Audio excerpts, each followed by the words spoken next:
Hello दोस्तों, तो फिर से आप सभी का एक नए वीडियो में स्वागत है। तो आजकल कई पुरुषों को, कई मर्दों को प्रॉब्लम रहती है कि सेक्स के दौरान या तो फिर इजैक्यूलेशन के दौरान उसको पेन होता है पेनिस में। आज इस वीडियो में हम जानेंगे कि ऐसा क्यों होता है और उसको कैसे ठीक किया जा सकता है, कैसे हम पता लगा सकते हैं कि उसमें क्या दिक्कत है।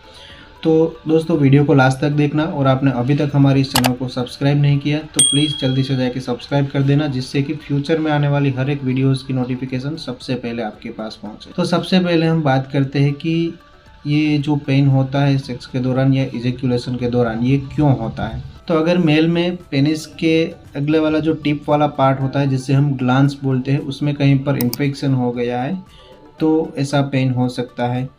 या तो फिर यूरेथ्रा में कहीं पर इन्फेक्शन हो गया है। यूरेथ्रा एक नली होती है जिस रास्ते से हमारा यूरिन और जो सीमेन होता है, वीर्य होता है, वो निकलता है, उसे हम यूरेथ्रा बोलते हैं। उस नली को यूरेथ्रा बोलते हैं। तो यूरेथ्रा में कहीं पर इन्फेक्शन हुआ है तो ये पेन है वो हो सकता है।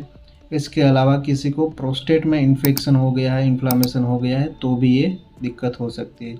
जनरली प्रोस्टेट की तकलीफ़ है वो ओल्ड एज में ज़्यादा होती है। 50 साल के बाद के जो पुरुष होते हैं उनमें।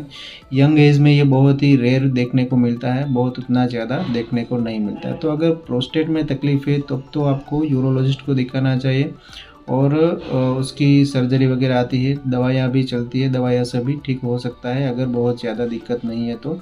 और बहुत ज़्यादा दिक्कत है तो जो यूरोलॉजिस्ट है वो सर्जरी भी करवाने के लिए आपको बोल सकते हैं।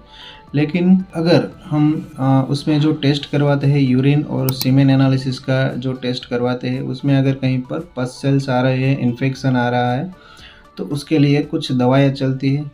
तो बात करते हैं कि क्या दवाइयाँ उसमें चलती है। तो सबसे पहले तो एंटीबायोटिक्स दवाइयाँ चलती है। अगर कहीं पर बैक्टीरियल इन्फेक्शन है तो यूरेथ्रा में या फिर जो ग्लांस वाला पार्ट है पेनिस का, उसमें कहीं पर बैक्टीरियल इन्फेक्शन है तो एंटीबायोटिक दवाइयाँ चलेगी, जिसमें एजिथ्रोमाइसिन या तो फिर नॉरफ्लोक्सासिन जो दवाई होती है वो दी जाती है, जो कि बैक्टीरियाज को किल करती है। और एंटी पैरासिटिक दवाई टेबलेट मेट्रोनिडाजोल भी दी जाती है, जो कि पैरासाइट्स है, जो प्रोटोजुअल इन्फेक्शन है अगर तो उसको ठीक करती है। इसके अलावा टेबलेट फ्लूकोनाजोल दी जाएगी, जो कि एक एंटी फंगल दवाई है, जो कि अगर फंगल इन्फेक्शन है कहीं पर यूरेथ्रा में या तो फिर ग्लांस वाले पार्ट में पेनिस के, तो उसको ठीक करने के लिए दी जाती है। इसके अलावा कुछ क्रीम्स भी डॉक्टर्स देते हैं। कभी कभी अगर ग्लांस वाला पार्ट में कहीं पर इन्फेक्शन हो गया है तो वो देखते हैं कि किस तरह का इन्फेक्शन है। बैक्टीरियल है तो एंटीबैक्टीरियल जो एंटीबायोटिक्स वाली क्रीम होती है वो प्रिस्क्राइब करते हैं। फंगल इन्फेक्शन है तो क्लोट्रीमाजोल क्रीम वगैरह उसमें प्रिस्क्राइब करते हैं। इसके साथ में देखा जाएगा कि अगर फीमेल पार्टनर को भी इन्फेक्शन है, वजाइनल इन्फेक्शन है, तो दोनों को साथ में ट्रीट किया जाएगा, क्योंकि फीमेल पार्टनर को इन्फेक्शन है तो वो मेल में ट्रांसफ़र हो सकता है और कभी कभी उस वजह से भी उसको पेन हो सकता है। तो फीमेल में भी यही दवाएँ चलाई जाएगी, एंटीबायोटिक, एंटी फंगल और एंटी पैरासाइटिक जो टेबलेट फॉर्म में आती है वो।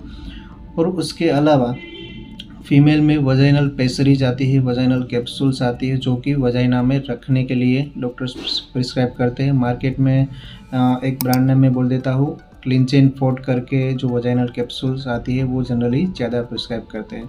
उसमें जनरली 3 कंटेंट रहते हैं, क्लिंडामाइसिन, क्लोट्रीमाजोल और टीनिडाजोल। जो क्लिंडामाइसिन है वो एक एंटीबायोटिक है, एंटीबैक्टीरियल है, जो कि बैक्टीरियल इन्फेक्शन अगर वजाइना में है तो उसको ठीक करती है।